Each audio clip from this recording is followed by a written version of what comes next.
আসসালামু আলাইকুম। প্রতিদিনের রান্নার আরও একটি রেসিপি নিয়ে হাজির হয়ে গেলাম। আজকে আমি বেগুন আর আলু দিয়ে নলা মাছের ঝোল রান্না করব। আমি এখানে নলা মাছটাকে আগেই কেটে কুটে ভালো করে ধুয়ে পানি ঝরিয়ে নিয়েছি। এরপর নলা মাছের মধ্যে আমি হলুদ আর লবণ মাখিয়ে রেখেছিলাম। এরপর আমি নলা মাছটাকে তেলের মধ্যে হালকা এপিট ওপিট করে ভেজে নিয়েছি। এবার রান্না করতে চলে যাচ্ছি। তো চুলায় একটা প্যান বসিয়ে দিয়েছি আর তাতে তেল গরম করে নিয়েছি। এখন এর মধ্যে পেঁয়াজ কুচি দিয়ে দিচ্ছে আর এখন পেঁয়াজটাকে হালকা লাল করে ভেজে নিব। তো এই যে এখানে কিন্তু পেঁয়াজটা লাল করে ভাজা হয়ে গেছে। তো এখন এর মধ্যে সামান্য একটু পানি অ্যাড করে দিলাম যাতে মশলাটা পুড়ে না যায়। তো এখন এর মধ্যে একে একে বাকি মশলাগুলো অ্যাড করে দিচ্ছি। তো এখানে প্রথমে দিয়ে দিলাম 1 চামচের মতো আদা রসুন বাটা, হাফ চামচের মতো হলুদ গুঁড়া দিয়ে একটু জাস্ট হালকা একটু নেড়ে চেড়ে নিচ্ছি। এখন দিয়ে দিচ্ছি 1 চামচের মতো মরিচ গুঁড়া, দিয়ে দিব এখানে 1 চামচের মতো ভাজা জিরা গুঁড়া আর স্বাদ মতো লবণ। তো আমরা আমাদের মশলা চামচের পরিমাণ মতো মশলাগুলো অ্যাড করে দিলাম। এবার মশলাটাকে ভালো করে কিছু সময় কষিয়ে নিতে হবে। তো এই যে এই পর্যায়ে মশলাটা ভালো করে কষানো হয়ে গেছে, মশলা থেকে কিন্তু তেল ছাড়তে শুরু করেছে।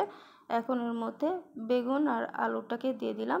আর বেগুন আর আলুটাকে আমি একই রকম করে লম্বা লম্বা করে কেটে নিয়েছি। এরপর ভালো করে ধুয়ে পানি ঝরিয়ে রেখেছিলাম।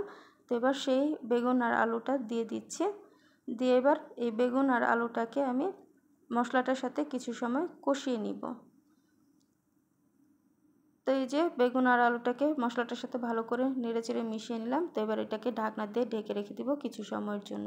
তো এই যে কিছু সময় পর ঢাকনাটা তুলে নিয়েছি। তো এই পর্যায়ে কিন্তু আমার বেগুন আর আলুটা কষানো হয়ে গেছে। তো এখন আমি এর মধ্যে অল্প অল্প করে পানি দিয়ে দিব। তো আমি এখানে ঝোলের জন্য একবারেই পানিটা অ্যাড করে দিচ্ছি। তো আপনারা যতটুকু ঝোল খাবেন তো সেই অনুপাতে পানিটা অ্যাড করে দিবেন। তো এখানে আমি পানিটা দিয়ে দিয়েছি। এখন এর মধ্যে আমি যে ভেজে রেখেছিলাম মাছ, তো সেই মাছগুলো দিয়ে দিলাম। দিয়ে এবার জাস্ট এটাকে হালকা হাতে একটু নেড়ে চেড়ে দিচ্ছি যাতে মাছটা ভেঙে না যায়।